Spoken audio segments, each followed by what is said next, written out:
आई। सो पहले तो अपन बात करते हैं एनर्जी क्या होती है। ठीक है, एक सिंपल लेमैन, एकदम नॉर्मल अगर कोई इंसान है जिसको कुछ भी नहीं पता, अगर उसे मुझे वर्क पर एनर्जी को समझाना है तो अपन कैसे देखेंगे। अपन एनर्जी क्या होती है, हमने खाना खाया, ठीक है, we have taken some food, we have consumed some food and through that food we have gained some energy. वो फूड जाएगा अपने स्टमक के अंदर, वो प्रोसेस होगा। ठीक है, आप बहुत अच्छे से जानते हैं, आप बायोलॉजी में पढ़ चुके हैं कि डिफरेंट डिफरेंट पोर्शंस जहां से कौन से गैसेस जूसेस रिलीज होते हैं, बाइल जूस वगैरह ये सब। ठीक है, हाइड्रोक्लोरिक एसिड है, ब्रेक डाउन करता है वो फूड को, तो इससे क्या प्रोड्यूस होती है, एनर्जी प्रोड्यूस होती है। And that energy is consumed by us in a day to day activities. ठीक है, हम चाहे पढ़ाई कर रहे हो, हम चाहे घूम रहे हो, काम कर रहे हो, कुछ भी कर रहे हो, ठीक है, उसके अंदर क्या चाहिए हमें, एनर्जी। और वो एनर्जी आई कहां से, फूड के फॉर्म में। किसके फॉर्म में, फूड के फॉर्म में। ये तो एक नॉर्मल आदमी के लिए समझाने के लिए बात हो गई। फिजिक्स के अंदर क्या वर्क रहती है, क्या एनर्जी रहता है, इसको हम बाद में बात करेंगे।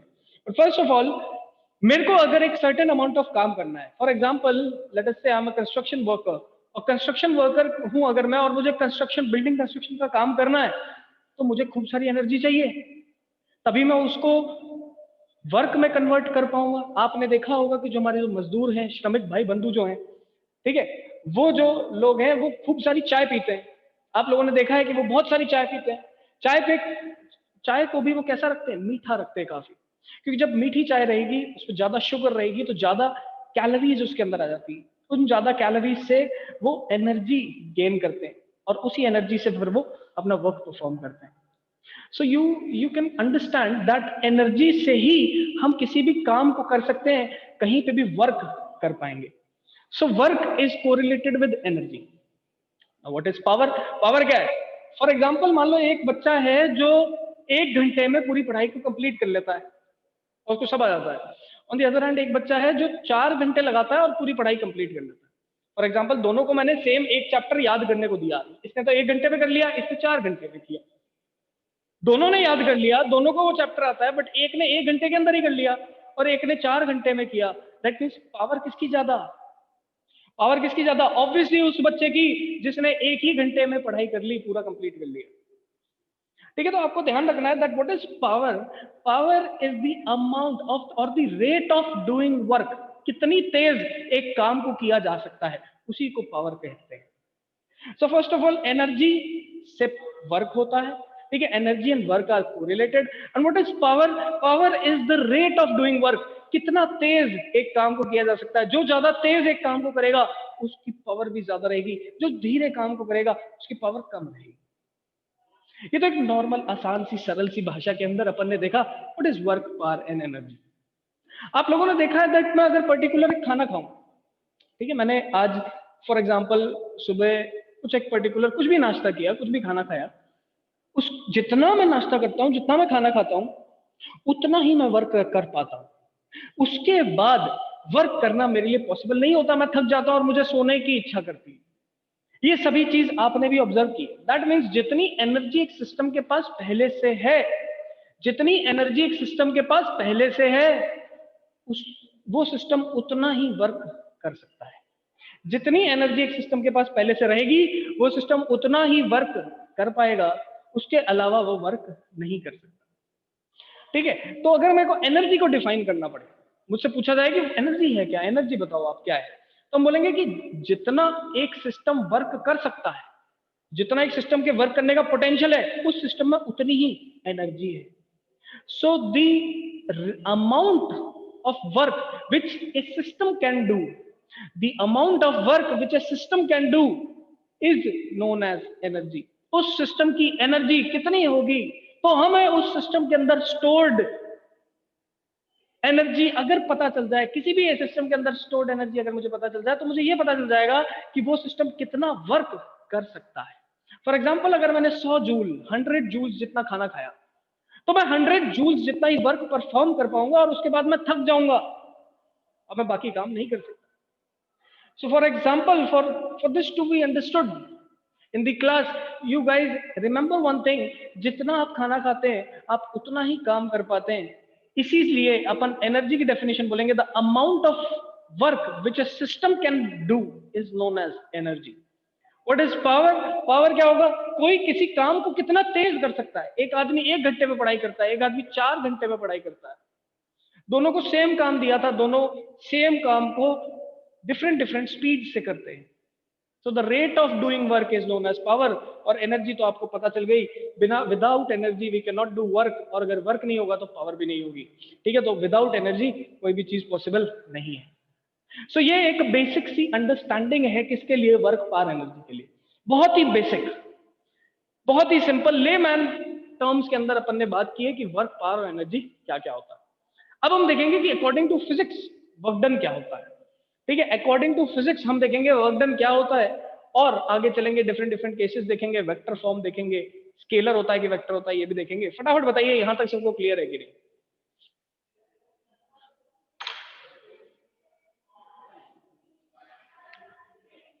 यस बेटा।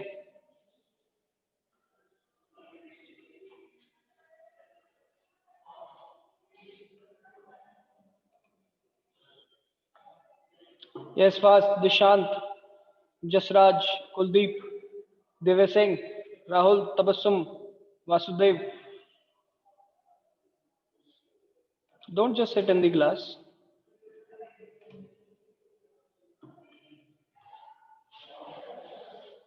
चलिए, so this was basically what is work power energy. अपन ने एक लेमैन के टर्म में देखा कि क्या होता है। अब अपन देखेंगे वर्क का रिलेशन।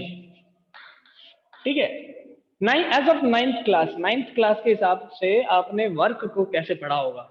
आपने वर्क को पढ़ा है कि आपने फोर्स लगाया और एक बॉडी डिस्प्लेस कर गई। ये हम नाइन्थ क्लास में पढ़ते हुए आते हैं। ठीक है, नाइन्थ क्लास में हमने पढ़ा कि भाई हमने फोर्स लगाया, बॉडी डिस्प्लेस करी, दोनों को मल्टीप्लाई करो, वर्क डन आ जाएगा। ठीक है, आपने फोर्स लगाया, बॉडी डिस्प्लेस करी, दोनों को मल्टीप्लाई किया, वर्क डन आ गया। ये तो क्या होता है? The definition according to ninth class. और फिर आपने डिफरेंट डिफरेंट केसेस पढ़े होंगे कि पॉजिटिव वर्क डन कब होता है, नेगेटिव वर्क डन कब होता है, जीरो वर्क डन कब होता है।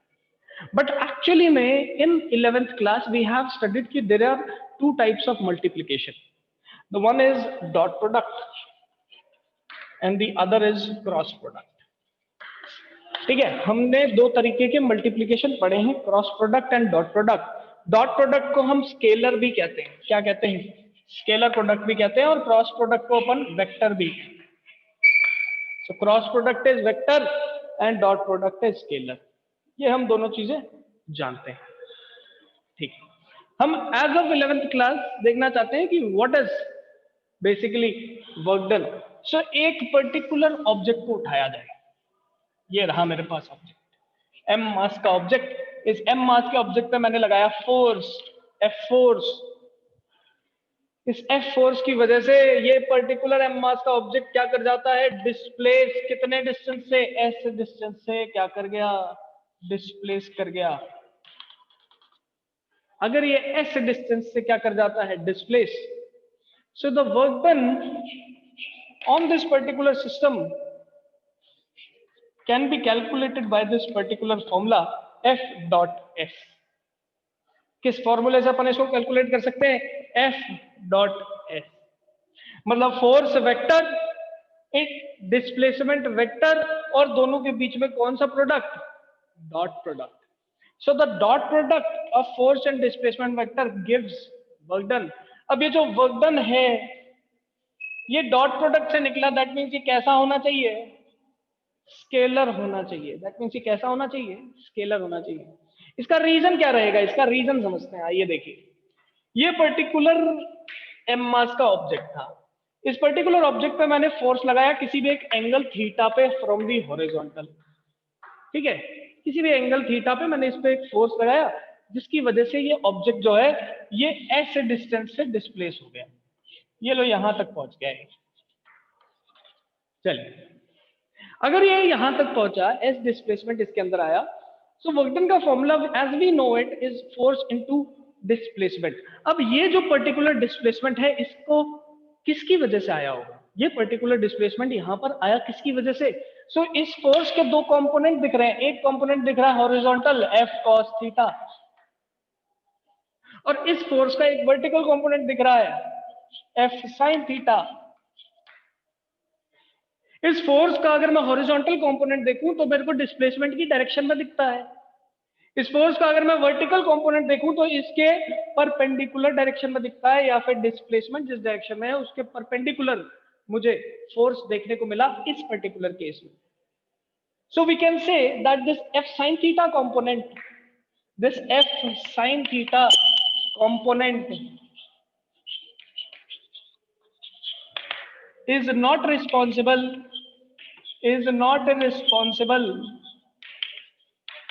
for work done। ठीक है, तो अपन बोल सकते हैं एफ साइन थीटा जो वर्टिकल कंपोनेंट है वो वर्क डन में रिस्पॉन्सिबल नहीं है, क्योंकि ये फोर्स लग रहा है ऊपर से नीचे। दैट मीन जब ये ऊपर से नीचे लगेगा तो बॉडी को नीचे पुश करने की कोशिश करेगा, बट डिस्प्लेसमेंट तो आ रहा है हॉरिजॉन्टल में। That means F sine theta की वजह से यहाँ पर डिस्प्लेसमेंट नहीं है। हम बोल सकते हैं यहाँ पर वर्क डन किसकी वजह से है, वर्क डन है एफ कॉस थीटा की वजह से, और इसको मल्टीप्लाई करेंगे अपन डिस्प्लेसमेंट से तो वर्क डन निकलेगा। एफ एस कॉस थीटा को ही एफ डॉट एस कहा जाता है बेटा, एफ डॉट एस कहा जाता है। सो समझिए इसको, देखिए मैंने जब किसी भी थीटा एंगल पे एफ फोर्स लगाया, मैंने किसी भी थीटा एंगल पे एफ फोर्स लगाया, उसकी वजह से दो कंपोनेंट आए, एक हॉरिजॉन्टल में एक वर्टिकल में। हॉरिजॉन्टल कंपोनेंट आया F cos theta, vertical component आया F sine theta. F sine theta component vertical है तो डिस्प्लेसमेंट भी कराना चाहिए था वर्टिकल डायरेक्शन में, लेकिन डिस्प्लेसमेंट वर्टिकल में तो है नहीं, तो किसकी वजह से आया होगा, हॉरिजॉन्टल की वजह से। वर्क डन वाले फॉर्मूले में पुट करते हैं F cos theta into S, और एफ एस कॉस थीटा को ही बेटा क्या कहा जाता है, एफ डॉट एस कहा जाता है। And basically this is the derivation, और यहां से मेरे पास ये पर्टिकुलर फॉर्मूला आया कि भाई फोर्स वेक्टर और डिस्प्लेसमेंट वेक्टर तो बीच में डॉट प्रोडक्ट करवाओ तो आपको क्या मिल जाएगा, वर्क डन कैलकुलेट हो जाएगा। बहुत ही सिंपल सा कॉन्सेप्ट, बेसिक सा कॉन्सेप्ट। फटाफट बताइए ये चीज सबको क्लियर हुई कि नहीं। First raise hand.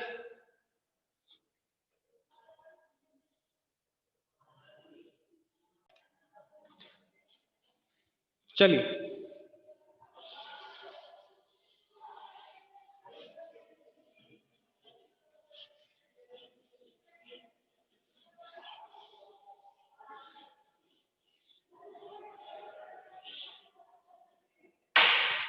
तो अभी अभी अपन ने एक वर्क डन का फॉर्मूला बनाया था, work done is equal to force vector dot displacement vector.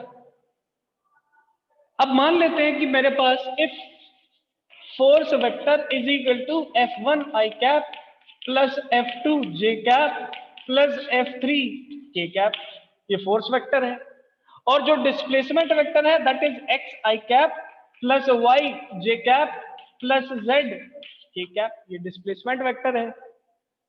तो फोर्स और डिस्प्लेसमेंट वेक्टर अगर मेरे को पता चल गए हैं तो मैं वर्क डन डायरेक्टली निकाल सकता हूं। Work done will be equal to F dot S, F vector dot S vector. F vector put करेंगे F one I cap plus F two J cap plus F three K cap dot X I cap plus Y J cap plus Z K cap. Dot product करना हम जानते हैं, आई को आई से करिए, जे को जे से और के को के से मल्टीप्लाई करोगे, सो डायरेक्टली मेरे पास आंसर आएगा X F one plus Y F two plus Z F three, and this is the formula for work done. So this is the formula for work done in this particular case. ठीक है, तो अगर आपके पास vector form में work done निकालना हो, मतलब सॉरी वेक्टर फॉर्म में आपको फोर्स और डिस्प्लेसमेंट अगर आपको दे रखा हो और आपको वर्क डन निकालना है, तो आपको डायरेक्टली इन दोनों के बीच में क्या करना पड़ेगा, डॉट प्रोडक्ट। डॉट प्रोडक्ट के लिए आप दोनों वेक्टर्स को लिखेंगे, डॉट प्रोडक्ट करेंगे तो लिखा जाएगा X F one Y F two and Z F three. ये आपके पास वर्क डन का फॉर्मूला निकल के आ जाएगा। इसी पे बेस एक छोटा सा क्वेश्चन कर लेते हैं।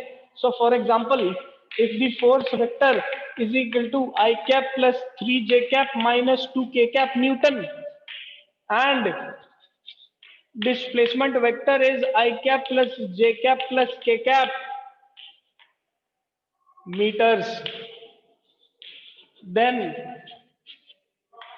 calculate work done तब आप कैलकुलेट करके बताइए वर्क डन कितना रहेगा। Yes fast raise your hands. बेटा बताइए क्या वर्क डन आएगा इस पर्टिकुलर केस के अंदर।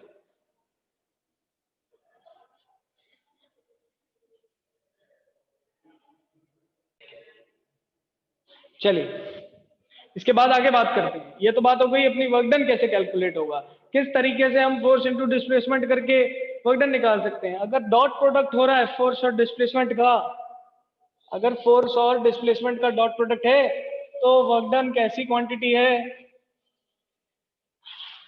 Scalar quantity. अगर फोर्स और डिस्प्लेसमेंट का डॉट प्रोडक्ट हो रहा है तो वर्क डन कैसी क्वांटिटी होती है, स्केलर क्वांटिटी होती है। इस चीज का भी अपन को ध्यान रखना है, समझ में आनी चाहिए बात। ठीक है, बच्चे बोलते हैं कि सर यहाँ पर तो डिस्प्लेसमेंट है, फोर्स भी है, डायरेक्शन पे भी देख रहे हैं, तो डायरेक्शन भी देख रहे हैं तो ऑब्वियसली वर्क डन क्या होना चाहिए, वेक्टर। लेकिन आपको याद रखना है work done is dot product between force and displacement, that means it is a scalar quantity, it is a scalar quantity. फटाफट बताओ यहाँ तक सबको क्लियर की नहीं। फॉर्म की ये जो पर्टिकुलर क्वेश्चन अपन ने अभी क्लास के अंदर किया है, ये नीट के अंदर पूछा गया है आपका 2019 वाले पेपर के अंदर, नीट का क्वेश्चन है ये। कुछ भी नहीं है, डॉट प्रोडक्ट करना है हमें फोर्स और डिस्प्लेसमेंट के बीच में और आंसर निकल के आ जाता है। चलिए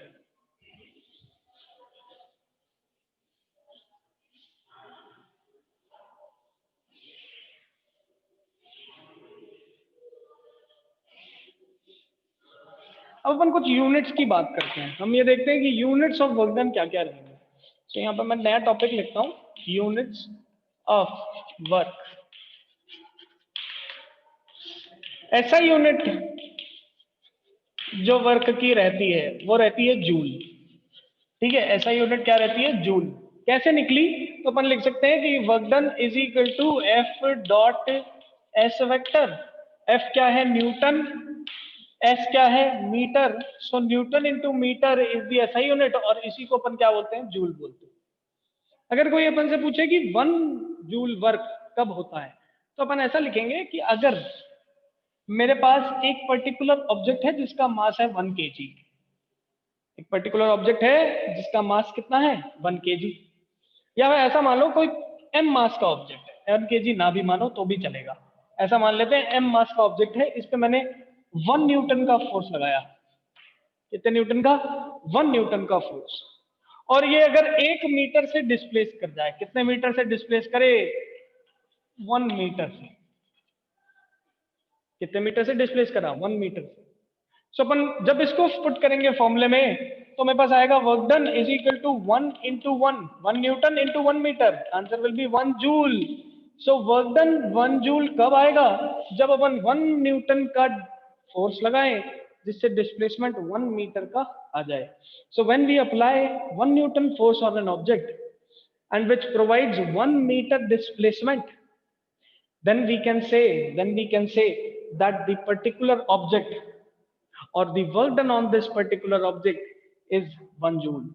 So 1 joule वर्क तब होगा जब हम 1 न्यूटन का फोर्स लगाएं और 1 मीटर का डिस्प्लेसमेंट भी है। चलिए, तो this is the first thing.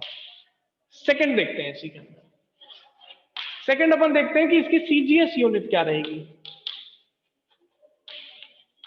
इसकी सीजीएस यूनिट क्या रहेगी, तो सीजीएस यूनिट को समझने के लिए we can write CGS unit is equal to, देखो यहां पर था न्यूटन और यहां था मीटर। सीजीएस यूनिट में फोर्स जो होता है वो डाइन हो जाता है और डिस्प्लेसमेंट सेंटीमीटर हो जाता है। So we can write work done is equal to dyne centimetre. Work done is equal to dyne centimetre किसके अंदर, सीजीएस यूनिट के अंदर। So CGS unit of work is erg. क्या बोलते हैं, अर्ग बोलते हैं। और ये अर्ग को ही अगर देखा जाए तो ये किस फॉर्म में होता है, डाइन सेंटीमीटर के फॉर्म में होता है। सो सीजीएस यूनिट ऑफ एनर्जी और CGS unit of work is अर्ग, ERG। ठीक है, this is nothing but dyne centimetre. ये क्या होता है, डाइन सेंटीमीटर होता है। अगर कोई अपन से कन्वर्जन पूछे, ठीक है, अगर कोई पूछे कि 1 जूल कितने अर्ग के बराबर होता है, सो अपन लिख सकते हैं 1 joule is equal to 1 newton metre. सही है, 1 न्यूटन मीटर। न्यूटन को अपन लिख सकते हैं 10 टू दी पावर 5 डाइन, और मीटर को लिख सकते हैं 10 to the power 2 centimetre. So 10 power 5 और 10 पावर 2 ऐड कर दो, ये बन गया 10 पावर 7। सो 10 पावर 7 डाइन सेंटीमीटर, या फिर इसी डाइन सेंटीमीटर को अपन क्या लिख देंगे, अर्ग। सो याद रखना है 1 joule is equal to 10 to the power 7 erg. तो यहां से मेरे पास एक कन्वर्जन आया, that conversion is 1 joule is equal to 10 to the power 7 erg. कोई भी अपन से पूछे कि what is the SI unit, अपन बोलेंगे जूल, और कोई भी अपन से पूछे कि सीजीएस यूनिट क्या रहेगी, तो अपना आंसर होगा अर्ग। और अर्ग क्या है, 1 joule is equal to 10 to the power 7 erg. This is the CGS unit of work done. फटाफट बताइए यहां तक हैंड रेज करके सबको क्लियर है कि नहीं। Very good, moving on.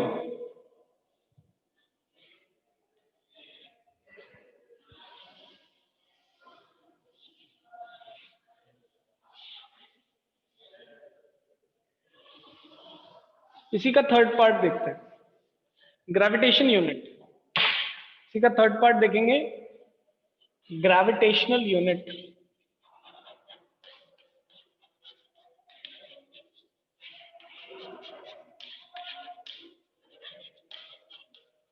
Gravitation unit of work done. Work done का ग्रेविटेशनल यूनिट क्या रहता है, अपन इसकी बात करते हैं।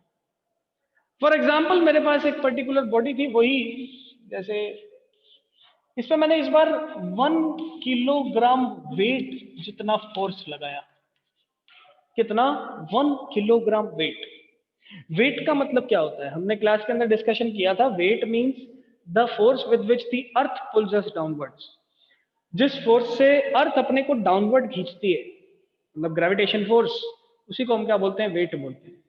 मास क्या होता है, ऑब्जेक्ट के अंदर एक्चुअली में कितना मैटर स्टोर्ड है, उसी को अपन मास कहते हैं। सो मैंने इस पे 1 किलोग्राम वेट को अप्लाई किया, and after application of 1 kilogram weight the body displaces by 1 metre. और बॉडी 1 मीटर से क्या कर गई, डिस्प्लेस कर गई। So we can say that the work done is equal to force into displacement. Force कितना है, 1 किलोग्राम वेट के बराबर। अब देखो 1 केजी वेट कितना होगा, mg के बराबर, और m की जगह अपन 1 रख देंगे, g होता है 9.8। So 1 kilogram weight is equal to 9.8 newton. सो अगर मैं 1 केजी वेट लगाऊं और 1 मीटर का डिस्प्लेसमेंट आए, तो we can say that the work done is equal to 9.8 newton into 1 metre, और वी कैन से 9.8 जूल्स। कितना वर्क डन हुआ, 9.8 जूल्स का वर्क डन हुआ। सो ये एक अलग टाइप की यूनिट है। कभी कभार क्वेश्चन में आपको फोर्स किलोग्राम वेट के फॉर्म में दे रखा होता है, तो घबराना नहीं है। किलोग्राम वेट क्या होता है, the force with which the earth pulls us downward. जिस फोर्स से अर्थ अपन को डाउनवर्ड पुल करती है, उसी को अपन क्या कहते हैं, वेट कहते हैं। चलिए, इसके बाद अगर इसी को सीजीएस में कन्वर्ट कर दिया जाए तो क्या होगा, अगर इसी को सीजीएस में कन्वर्ट कर दिया जाए तो क्या होगा, उसी को भी चेक करने के लिए we can write 1 gram centimetre. मतलब ऐसे लिख सकते हैं अपन, 1 ग्राम वेट इंटू 1 सेंटीमीटर। ये सीजीएस कन्वर्ट हो गया। और 1 ग्राम वेट अगर कैलकुलेट किया जाए तो 1 ग्राम इज किलोग्राम के फॉर्म में 10 पावर -3। सही बात है। जी की वैल्यू कितनी होती है, 9.8। बिल्कुल सही बात है। इन 2 कर देंगे मल्टीप्लाई 10 की पावर -2 से।